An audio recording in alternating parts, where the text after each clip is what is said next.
So welcome everyone to my talk about Eclipse Hono today, which focuses specifically on the recently added feature command and control.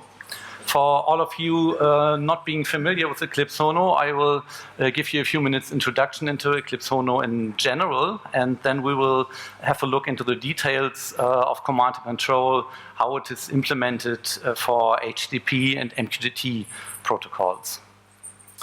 My name is Carsten Frank. I'm a senior software developer at Bosch Software Innovations. I'm one of the committers of Eclipse Hono. Online you can find me by my alias ThisXControl, under my GitHub account, Hono's IRC chat, and under my Gmail account. To give you an introduction into Eclipse Hono, let me start with a statement that I firmly believe is true. And that's that the majority of current IoT applications evolve from a proof of concept with small number of devices. Reflecting that, there's nothing fundamentally wrong with starting like that to get something quickly up and running. Usually things get different though if the application becomes more and more successful and a lot of additional devices need to be supported. One example of that are the authentication schemes. With a growing number of devices, usually the diversity of devices is growing at the same time. And for example, a lot of different authentication schemes enter the stage. For example, you could start with a username password authentication and then need to support client certificates. Some devices may only support a limited functionality of client certificates. Others come with pre-shared keys, things you need to handle somewhere in the whole system. Additionally, if you are growing with devices, at one point in time, often other protocols come into the game and need to be supported as well. So, for example, if you start with an MQTT protocol in your application, which is a good idea since it offers loose decoupling of devices and applications, you might have to support HTTP-based protocols at the same time, and the question arises, where do you do that? Do you do that in an application or somewhere else?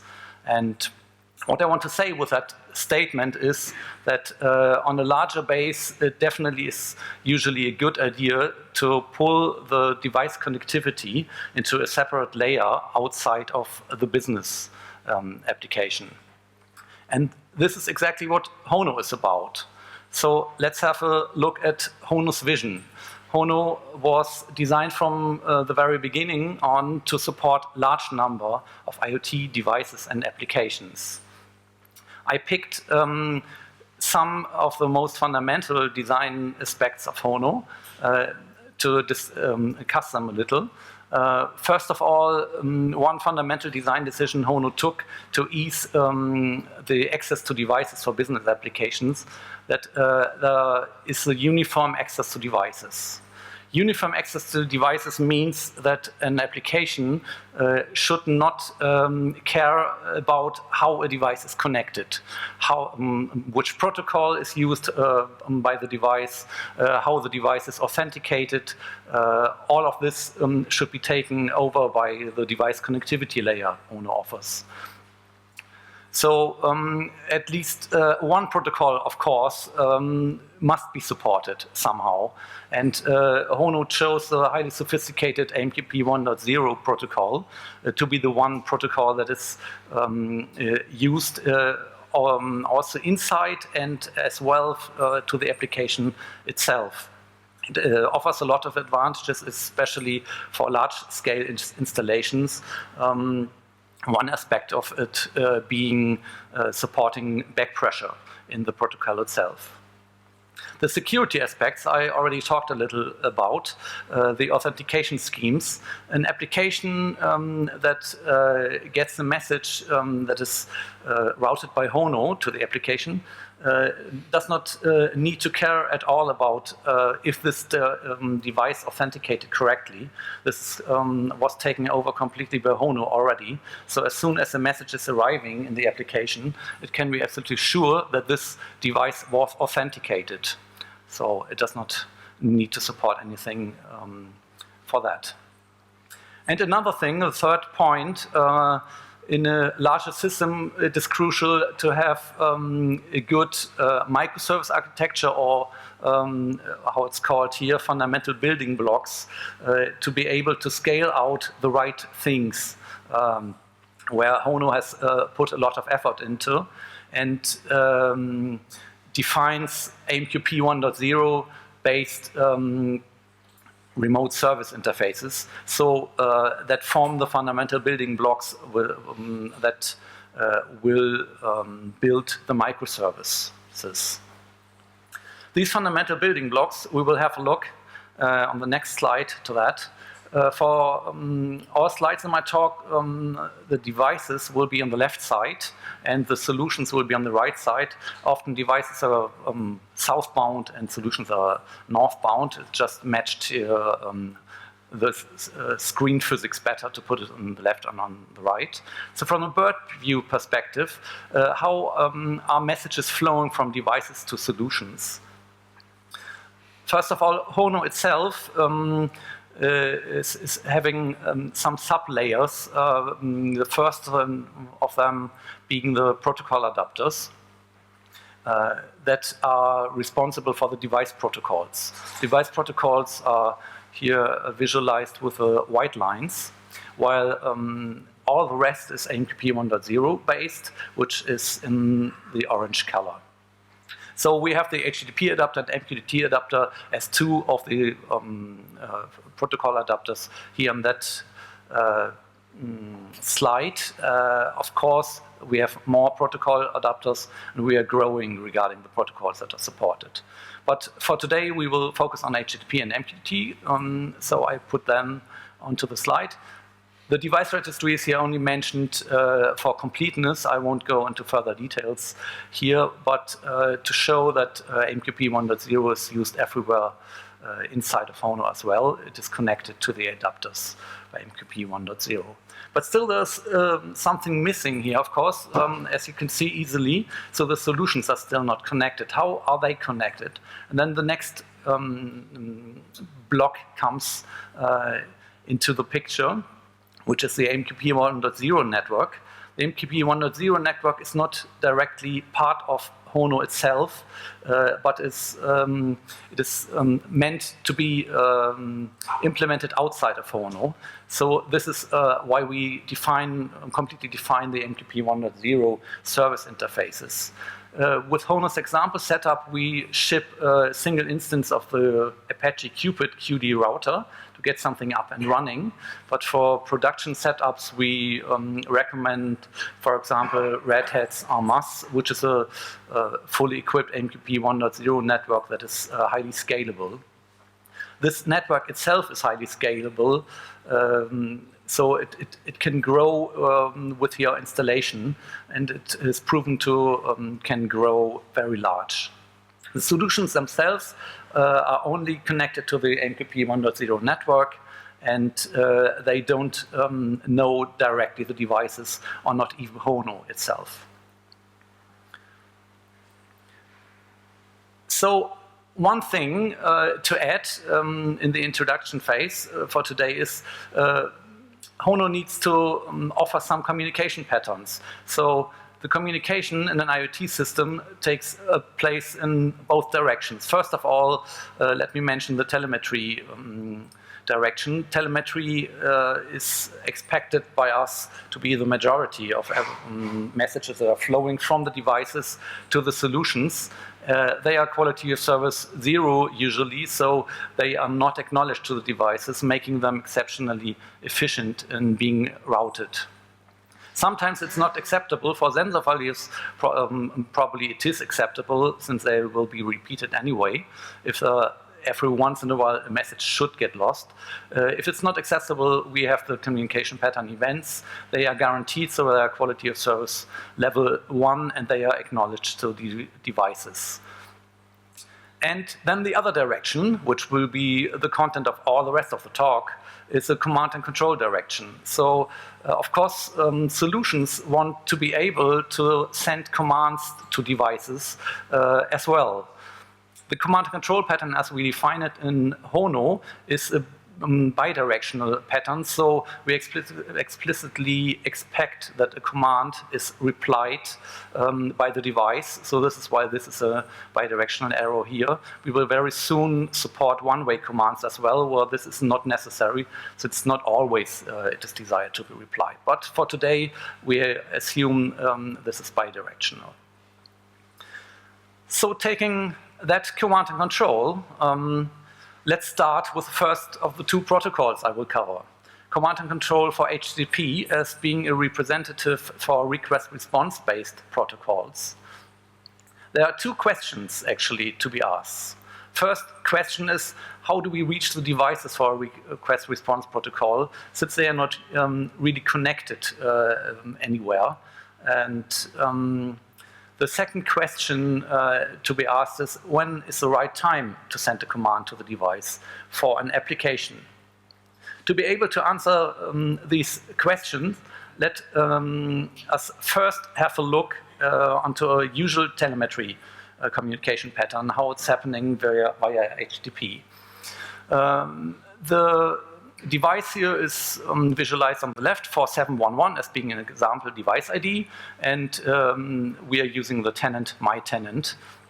And if a device wants to report a sensor value, for example, it is using an HTTP post request to the /telemetry URL of Hono's HTTP adapter, sending its data in the HTTP body.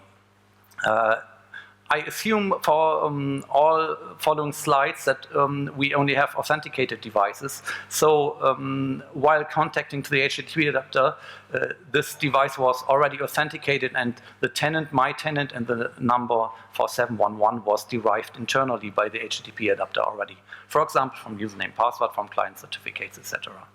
So when this request hits the HTTP adapter, in step 2, it will be forwarded to the AMQP 1.0 network, which is mapped to the AMQP link address, /telemetry, /my tenant, and with a message property, AMQP 1.0 message property, device ID 4711, containing the data in the body. And as soon as the AMQP 1.0 network got this request, this HTTP request will be responded. So we see the small black bar here on the orange block. This is the small time interval where we could fit in a command from the application. Sounds tedious a little bit. So how long should we wait for a command to ease it for the application to make this interval a little bit longer than maybe a few milliseconds, which could be too short? So what we decided very soon, that we should offer the device a possibility to influence how long this interval should be. So the device should be able to tell it can wait for the response to the HTTP request for some seconds, for example. And this is what we defined for that. Let me quickly introduce the term downstream message. If you think of the big fat telemetry arrow a few slides ago, if you think of it like water flowing down the river, you can never forget what we mean with downstream message. So this is why we called it like that. So any downstream message, telemetry, or events can be equipped on the MQP level between protocol adapter and application with an additional message property. TTD is for time to disconnect. So the TTD property can be contained with a value greater than 0, which is in the granularity of seconds.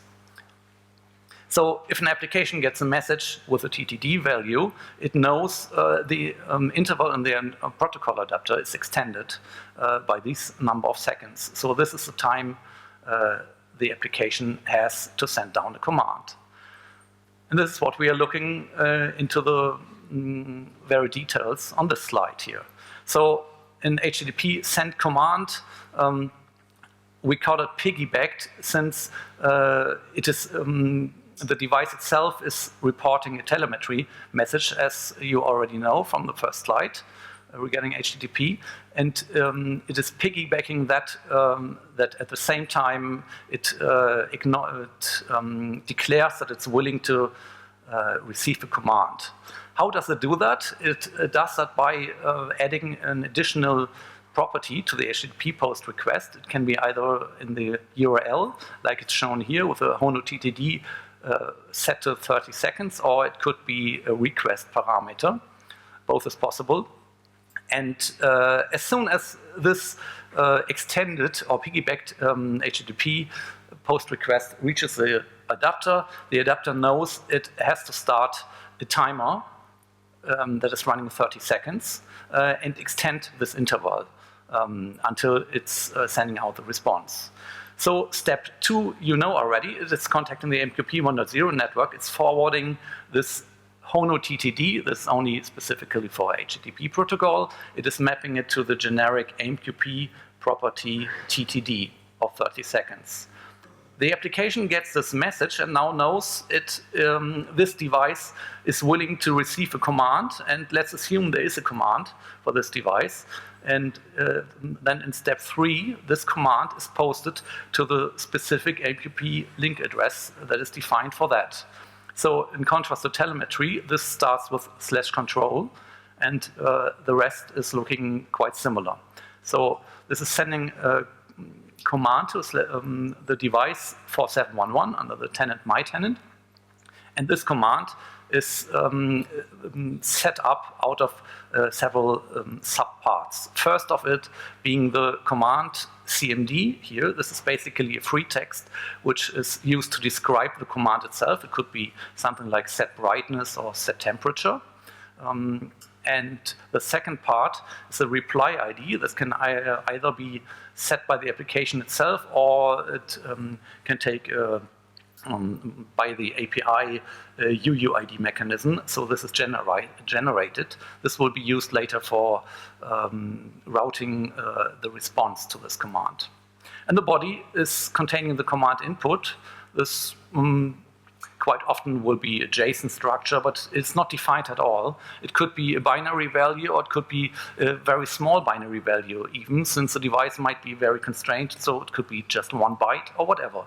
So it's completely free what is inside of the body. As soon as the HTTP adapter is receiving this command, it is ready to kill the timer and to form the HTTP response. And the HTTP response is just a mapping of these 3 parts from the MQP message. The command is mapped to a Hono command. The reply ID is mapped to the command request ID. They are mappable in both directions. There are only some technical reasons for that, not of interest during that talk. So they're mappable in both directions to the Hono command request ID and the bodies containing the command input. So now the 4711 device got its command, and the back arrow needs to be fulfilled. So step 5 will be, after the device has executed this command, to send the response to it. And this is, again, done by an HTTP post request. And this time it's not the /telemetry endpoint, of course, used, but the control endpoint. And specifically the control/respond endpoint.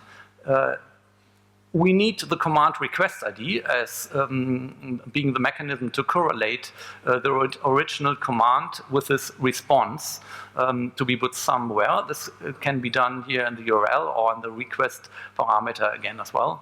And we can add a status to that. Think of it like an HTTP status. So 200 would be the value for a successful command. And the response itself can have a body as well. The command request ID is especially important since this response to the command can especially hit another HTTP adapter. Since Hono is aiming at large installations, the HTTP adapter very likely will be highly scaled up.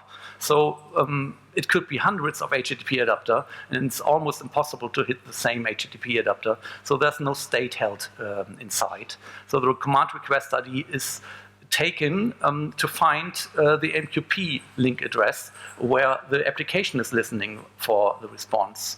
And the mapping command request ID, this time the other way around to the reply ID, is happening, and then it's sent to the control my tenant reply ID address where this application is waiting for the response. The status is mapped as an MQP property, message property, and the body is containing the command response. And final step, number 7, it is accepted. So this is basically an acknowledgement of the MQP 1.0 protocol. And as soon as the HTTP adapter gets this accepted from the application, the request, the response to the HTTP command can be replied with an HTTP accepted. So now we have the full life cycle of a command covered by HTTP. Are there any concerns of that? First of all, I already outlined a little bit. That's not a real concern, but we can have multiple HTTP adapters running. So for the first direction, I didn't only mention it for the response. For the application, to which one did the device connect? The answer to that is with highly scaled up HTTP adapters, the MQP 1.0 network with its routing capabilities solves this problem for us. So the one HTTP adapter that opened the command link for this application will be the right one. So there's a request open. So that is not a concern, that is solved by the routing capabilities. And the second of all, small thing, we have seen piggyback telemetry messages, but it could as well be that the device itself does not have anything to report at the time it wants to get a command. So for that, we defined specific event with a specific content type. So we have an empty notification event that is not carrying any body, which can be sent by the device to signal, I am ready to accept a command, but I don't have to say anything else, basically. All the rest, since being a downstream message as well, is outlined here again on this slide, but the good news is you don't have to go through all these points. You know this already. It's the exact same mechanism. It's the TTD in step 2 in the MQP message that is signaling the application. That is a command to be sent to that device. So that was it for the request-response-based HTTP protocol, how we send commands to that. So let's next take a look to the MQTT protocol. So again, the question, how do we reach the devices for an MQTT protocol? The good news for that is MQTT is it at least feels more suitable for covering command control, and we will see it. Some things will get easier with MQTT. Before I look into the details of command control with MQTT, let's have a short look again to how a usual telemetry message is routed. First of all, the example device is time 4712 with the tenant my tenant authenticated to the MQTT adapter and is connecting, building up the MQTT connection with point 1 and 1A, connect and connect acknowledge, and then if it wants to send telemetry data, it is using MQTT publish, quite natural. Point 3 is the first example of the uniform access to devices that I mentioned initially when introducing Hono. This point looks absolutely the same as for the HTTP protocol. No difference at all. This is the uniform access to devices. The application does not need to know and does not want to know often by which protocol this was generated. Okay, when is the right time to send a command to the device for MQTT? Let's have a high-level look. The details will come then on the next slides, how this will work. First of all, with MQTT, in contrast to HTTP, we have the subscription mechanism. So, of course, we used it for command control since it's matching so well. So, if 4712 device wants to signal it is ready for receiving a command, it's just subscribing to a specific command topic, the topic I will show later on. So this command topic, as soon as the subscription is hitting the MQTT adapter itself needs to signal the application that this device is ready for receiving a command. So the empty notification event introduced at the end of the HTTP slides is used with a TTD value, a special one, to signal the application, okay, now this particular device is ready for commands until further notice. Just like on the MQTT level left, until further notice, so the subscribe until the unsubscribe at the very low is coming. So this time we have an undefined interval, not like 30 seconds or something like that. So the device can influence it by its own means, how long it wants to receive commands. If the application gets this, it can send down the command, step 3, 4, 5, several times.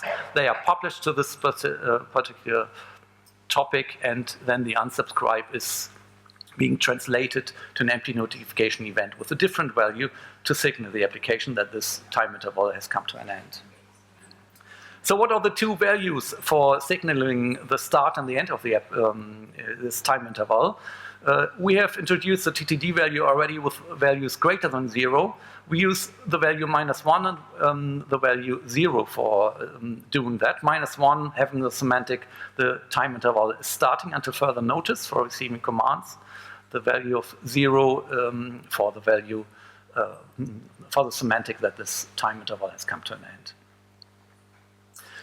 So let's look into the details with MQTT. Send command. So far we have only covered this command topic. How does this command topic look like? In step 1 here, subscribe, this command topic looks like the control endpoint. We know this already from HTTP protocol, the same here.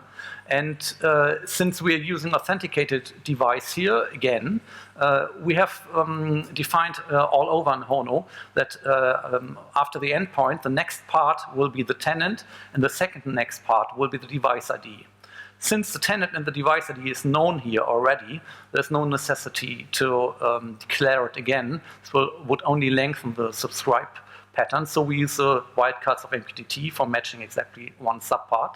So it's looking like /control/+/+. Then we specify this is a request, and then an arbitrary subtree marked by the hash mark of MQTT is used. So this is the subscription pattern, the subscription topic that the device uses. And the empty notification event here with TTD value of -1 is shown in step 2. The application knows it can send a command. Step 3, another example of unifying access to devices. It doesn't look any different from the HTTP protocol, so we don't need to go into the details here. The command request ID and the command input needs to be put somewhere for MQTT, just as with HTTP, and they are put to the publish, since the device is receiving a publish to its subscribe message in step 1. So the publish is going to the /control. The tenant and device ID part can be left empty here. So there are 3 following subsequent slashes here. The request subtopic is used, and then the command request ID and command itself follow in further subparts of the topic, since MQTT does not support anything like properties here, at least not in this version. And the command input is the body of this publish. So the device got its request here via MQTT, and now we have to send the command response to it.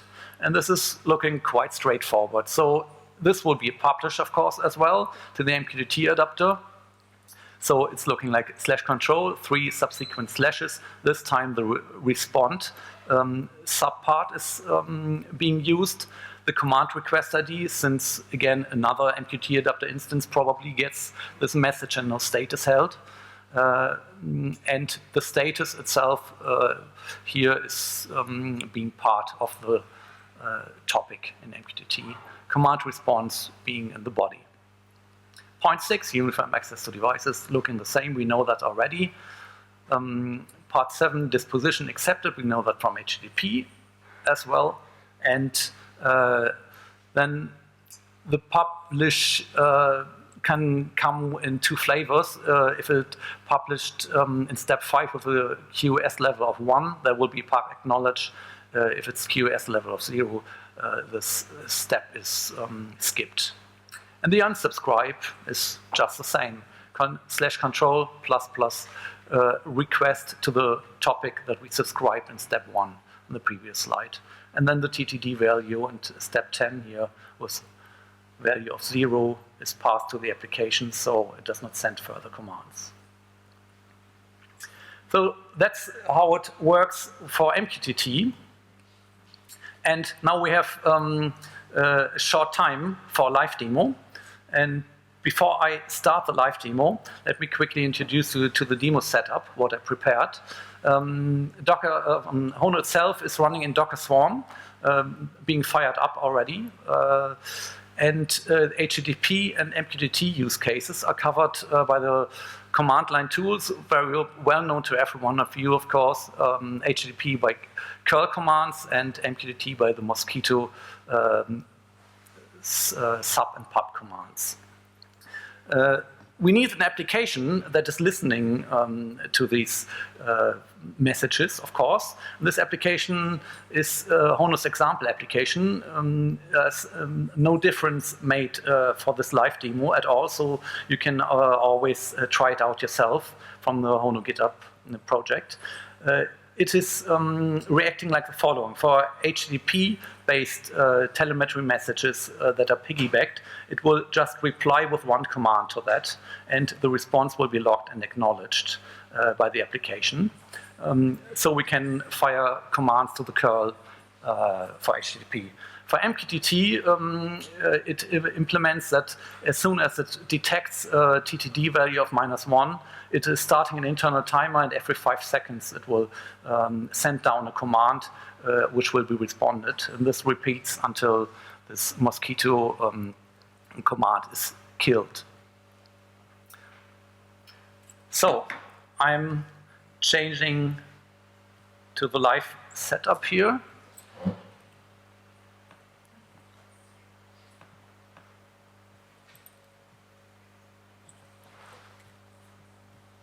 I hope it's readable. First of all, we'll start to fire up the application. So Hono is running in my local Docker installation here, all the microservices. And we'll start the listening application. So this application is here saying it's ready for telemetry and events messages. It is listening to any messages that may come here. This is exactly what we do. Instead of firing up curl directly here from the command line, I wrote some convenience bash scripts that are always showing which curl will be issued to the to Hono itself, to be easier, to have it easier to not have to pick out the command request ID actually and to copy it to the response. So we'll do it, and we see that we have fired this curl command here. So a piggyback telemetry message with this Hono TTD value of 10 seconds. And this was reaching the application here, which is signaling that this device is ready to receive a command. This was detected by the application by the TTD value of 10.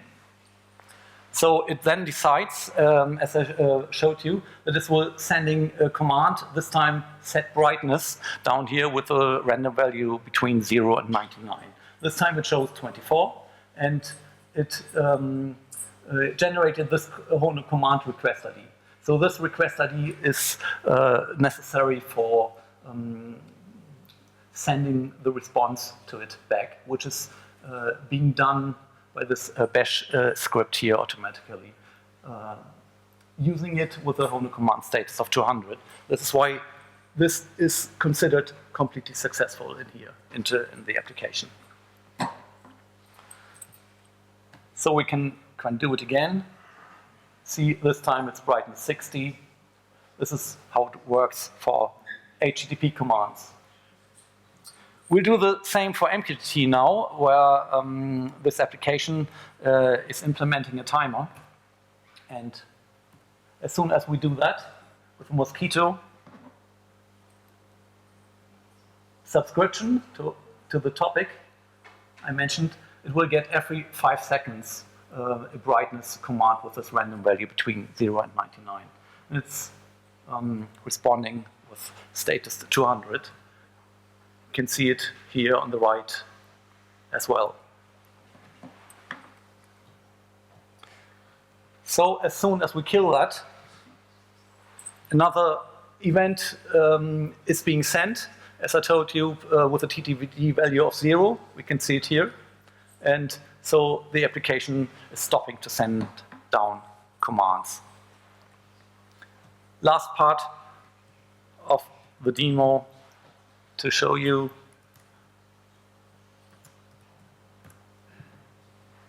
It's a little bit hard to read, but these are basically the microservices that are running below that for Eclipse Hono and my local Docker installation. So let me come back for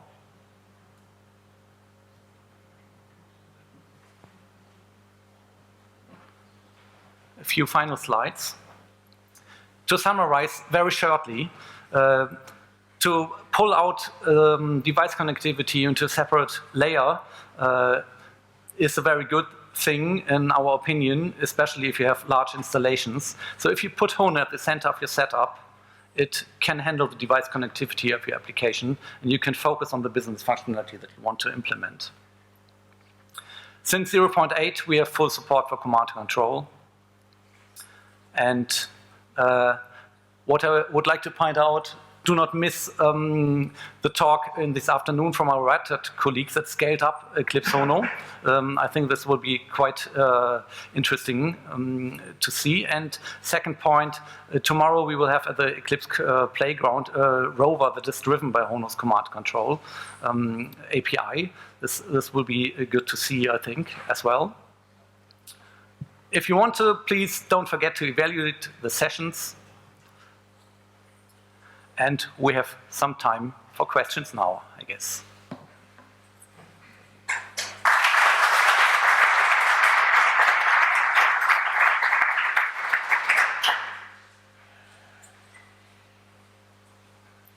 Yeah. Please. HTTP feels like a core fit, I would say, for this kind of command and control. And my question for you would be, do you have the opportunity to choose between MQTT or HTTP to do some communication? Would you ever use HTTP? Well, it depends not only on yourself. If you're on a greenfield, often you might not use HTTP, but still maybe sometimes if you're connecting gateways, for example. But sometimes you're not on the green field, or often on the brown field. So it is a protocol that is maybe not as often used as MQTT. I completely agree to that. But yeah, and HTTP here is as taken as an example for request-response based protocols. For example, co-op is request-response based as well. So command control needs to be supported for that, just like that. You're welcome. Yes? Next row, please. For the HTTP adapter, would you wait? So if the device is not in this waiting state and there's a command coming from the application, would you buffer that command until the device is reachable again? Or? We had a discussion on that. We explicitly decided against buffering, at least for now. We are not buffering anything. With buffering, you run into scalability questions, and we want to be highly scalable. We are not buffering. If you want to buffer commands, you could, for example, use something like Eclipse Ditto for buffering and connect it to Eclipse Hono, which for a lot of scenarios makes perfect sense, I think. So that means you push that responsibility to the Not to the application, but to a separate layer that sits between the application and Hono then. Yeah, from the Hono perspective. From the Hono's perspective. From the Hono's perspective, yes. Yeah. We are not buffering anything. One of the problems that we see is, for example, if you have multiple commands ending up in that queue, that buffer, what is the preferred order in which to execute them?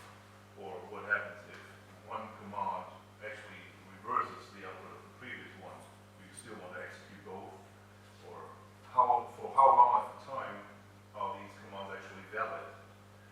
The next thing then is you start discussing about, can an application influence the order or take out a command out of the queue after some time and stuff like that. So it gets incredibly unpredictable, basically, what applications want to do and what is the right thing to do.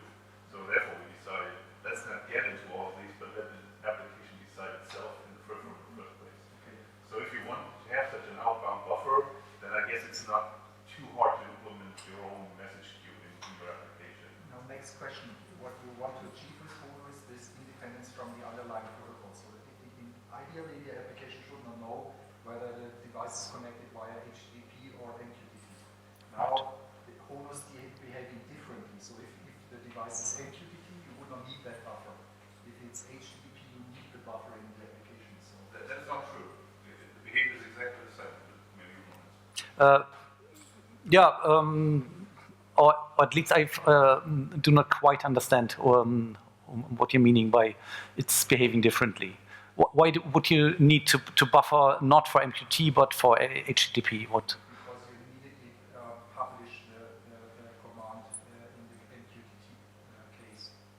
So there's no need to buffer. So this situation. Yeah, but if the MQTT device would not be subscribed at this moment, the question is the same. Would you want to buffer it? Or would you just want to let the application know that it's currently not possible to send the command? I think it's to assume that the device maintains this MQTT connection for a very long time. In that case, it is true. However, if you have small sensors, for example, my expectation is small. They wake up, connect by MQTT, subscribe, get a command, disconnect, go to sleep. And then after 5 minutes, they do the same again. So from the application's API perspective towards Hono, it is exactly the same behavior. It is only that with an MQTT connected device that maintains the long session, the probability of actually being able to send the device or the command to the device is higher. But the behavior at the API level is exactly the same. Yeah. So there was one more question. Can I suggest that the next speakers accept one while we take the next question? If Okay. the question is still on the end. Well, my question was somewhat similar because it feels very unnatural from the application perspective. I wait till someone asks me if I want to command something. So, from my view as of the application side, I also would suggest to have some kind of mechanism, for example, the TTL, where I simply say, if this message doesn't get through in the next 5 minutes, so forget about it, or something like that, and using some kind of hands or futures to allow the application to time out all commands if they say, okay, just notice. Okay. A short answer to that, a short last answer.